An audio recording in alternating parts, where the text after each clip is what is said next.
Bro, I'm telling you, I could take a tsunami. Bro, I don't know. I don't think you could. Dude, what are you doing? Subscribe. Turn notifications on. It's only 2 clicks. Now enjoying the video. Bro, I could take it. I I feel don't it. think you could. If you found yourself here watching this video, that means you probably also caught Friday Night Smackdown tonight. One half of C2 Wrestling, Snowden, going with a Smackdown review. We're going to get right into it tonight. Pretty solid episode, I think. I had a lot of fun watching SmackDown tonight. Some solid in-ring action, developing storylines, getting to the end of certain storylines, new beginnings. I'm a big fan of what they got going on tonight. Starting the show off, we get Solo Sikoa, Jacob Fatu, and now known as JC Mateo, formerly Jeff Cobb. Jeff Cobb. You get it. We get it. We all understand what's going on there.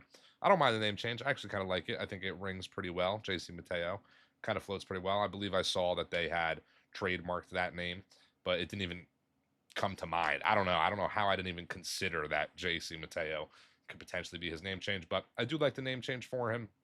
I think for a guy like Jeff Cobb, now JC Mateo, when you spent your entire career elsewhere and then you come to the WWE, they then own the name Jeff Cobb potentially, and I don't know, you're not going to be there forever. You leave or you go away, or you want to be able to have that kind of claim to fame of your indie scene, the other companies you've wrestled for, things like that. So him changing over to JC, I think, makes sense.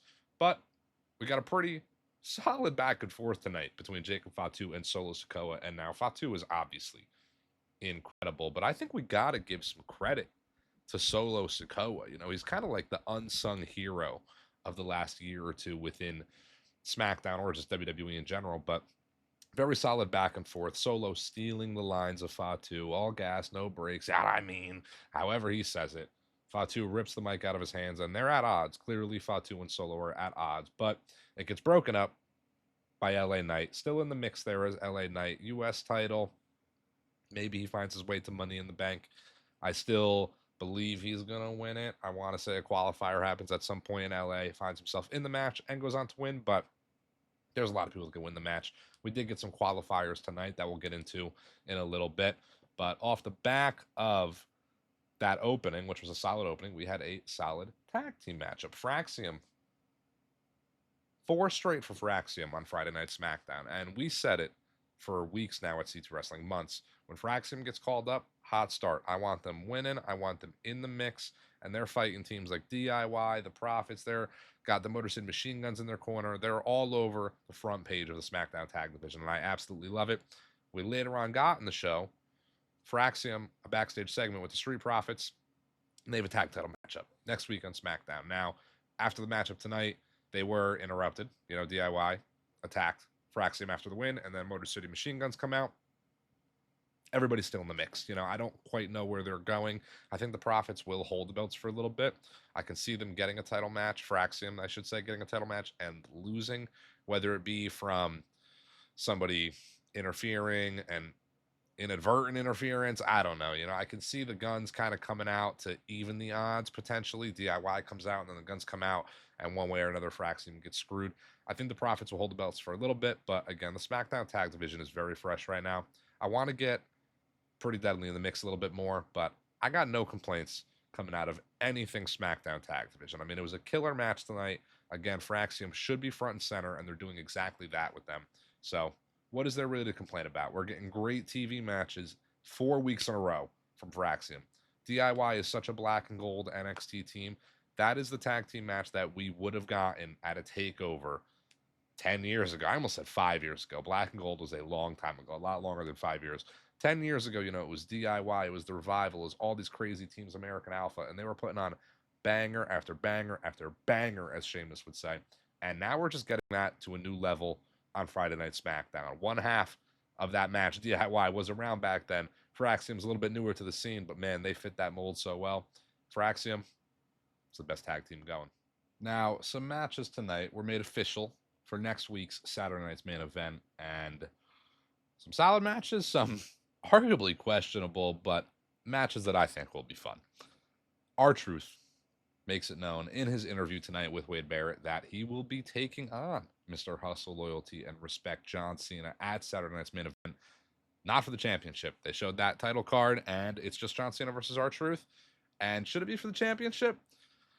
I think it should, even though it's not going to happen. R-Truth is not going to win the championship. But you have those moments of R-Truth almost winning the championship that will get great pops. If it's not for the championship, it makes more sense for Cena. You know, Cena kind of really playing this heel, you know, last real champion. I don't think he's just giving out title shots. I only have X amount of days left. It's on the Titantron. Take a look. So I think it makes sense to Cena's part. R-Truth gets a little bit of a rub, I guess. Sure, it's fine. It was fun having him interfere in the match at Backlash. It's Saturday Night's Main Event. It's a bit of an exhibition in comparison to actual PLEs. So nothing to complain about, in my opinion. It's fine. It's fun. It's not the greatest thing, but I don't think it's anything to hate on. On top of that, though, we did get made official. Drew McIntyre was challenged by Damian Priest to a steel cage match. And now this is where this feud comes to an end. Drew McIntyre accepts the challenge, Saturday Night's Main Event, steel cage match. And that is a perfect match for this card. I think for a Saturday Night's Main Event, you want something like that. A steel cage match in general with two big old guys ready to throw haymakers at each other, ready to kill one another. That is kind of what that show should be to me. I think that's a very great match, a very good way to end their feud as well. Finally put a bow on that. It didn't run too long or anything, but it is time to kind of move on from it. They had a great match at WrestleMania. I think the cage match could be even better next Saturday. But Drew McIntyre did make it a point. It's not me, but one of us is leaving on a stretcher. And to that point, I mean, is this where we get one of these guys written off for a little bit? You know, Damian Priest is hard to place right now post that match against Drew. What do you kind of do with Damian after the fact? You got to assume Drew goes over in the cage match. So maybe Damian gets a little time off to have a little bit of a refresher. He has been running pretty strong ever since the beginning of the Judgment Day. So maybe he is deserving a little time off. Drew, there's rumors of a movie, this, that. So who knows? Maybe Damian does get the win over Drew and he gets a little bit of time off. But regardless, we are shaping up this Saturday Night's Main Event card.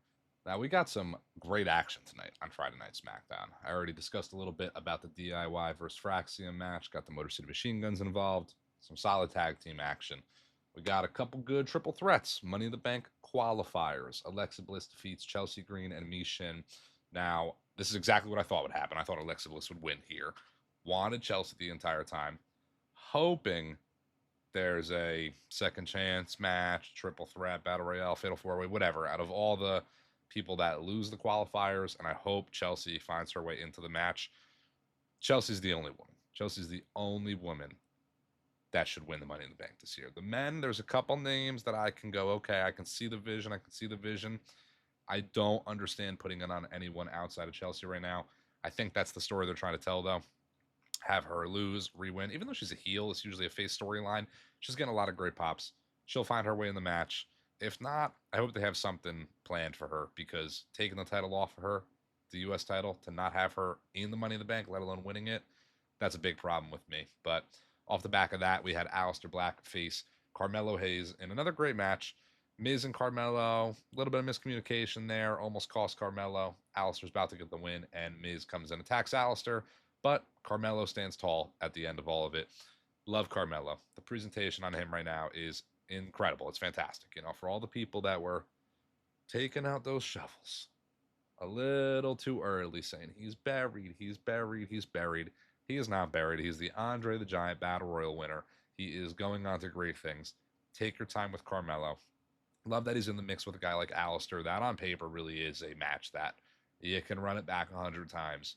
I'm going to watch it 100 times. But for the other Money in the Bank qualifier tonight, Solo Sikoa took on Jimmy Uso and a third name that I forgot off the top of my head.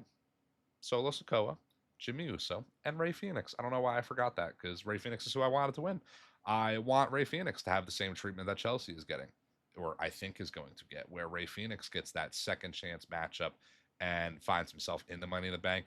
I don't think Phoenix is the guy to win the Money in the Bank, but he's that guy that you put in the match because he's going to make the highlight reel moments. You know, Phoenix deserves that little bit of rub. His build has been similar to Penta, and Penta's got a bit of those rubs, so I think Phoenix will find his way into the match, but Solo gets the win tonight. over Phoenix, pinned Phoenix nonetheless.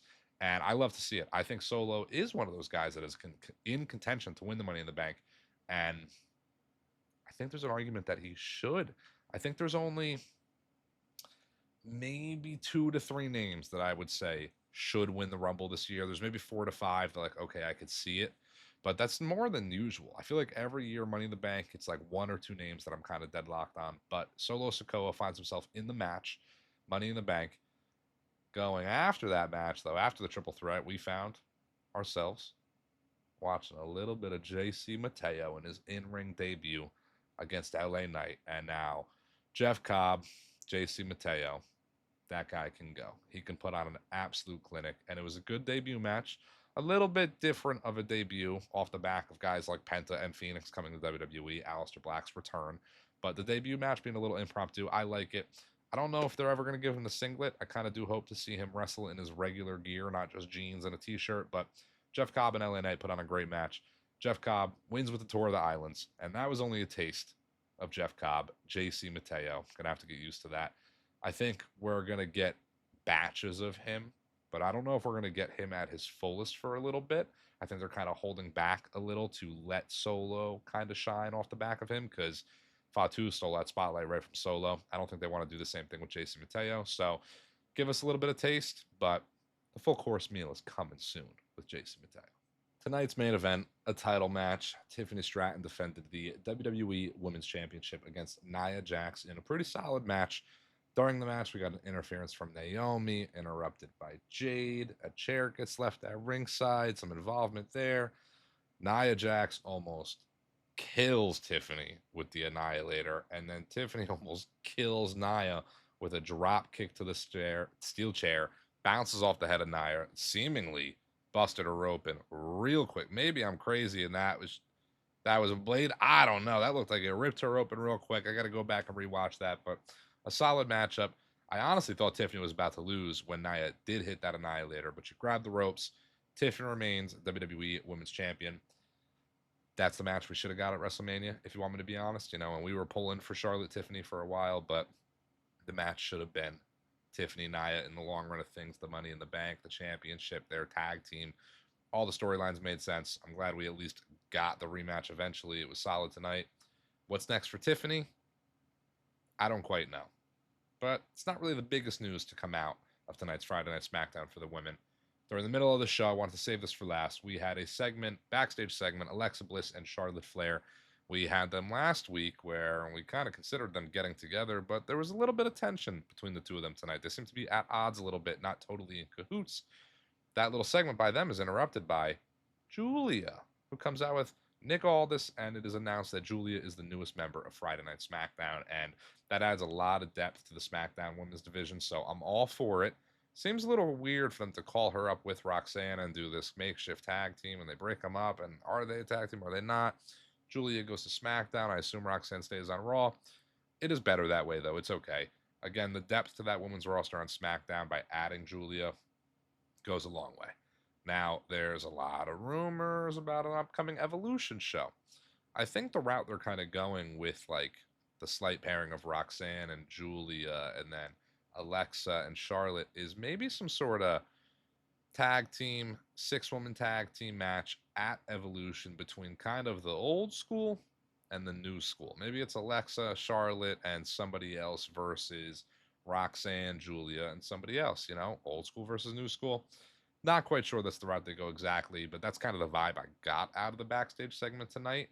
You could have introduced Julia in many ways, and they did it in that segment, so I can see something coming out of that. A Charlotte-Julia feud, I think, is on the horizon to begin with, though. That seems like if you have it, you might as well book it. So I can see that coming. Is it time to get the title off Tiffany? Switch it up a little bit. I don't quite know what's next for Tiffany again. Maybe she gets Julia. Maybe she gets Alexa after Money in the Bank. Maybe she gets Charlotte again. I really don't know. But Friday Night SmackDown shaped up pretty well tonight. The build towards Saturday night's main event. The build toward Money in the Bank. And so much more to come. C2 Wrestling, we're not going anywhere. It is myself for a little bit, going Sikoa as CTD is away. He's in Paris. He'll be around, pop in when he can. But until he returns, you got to tune in to watch C1 Wrestling, all right? Stay subscribed. Turn notifications on. See you next time.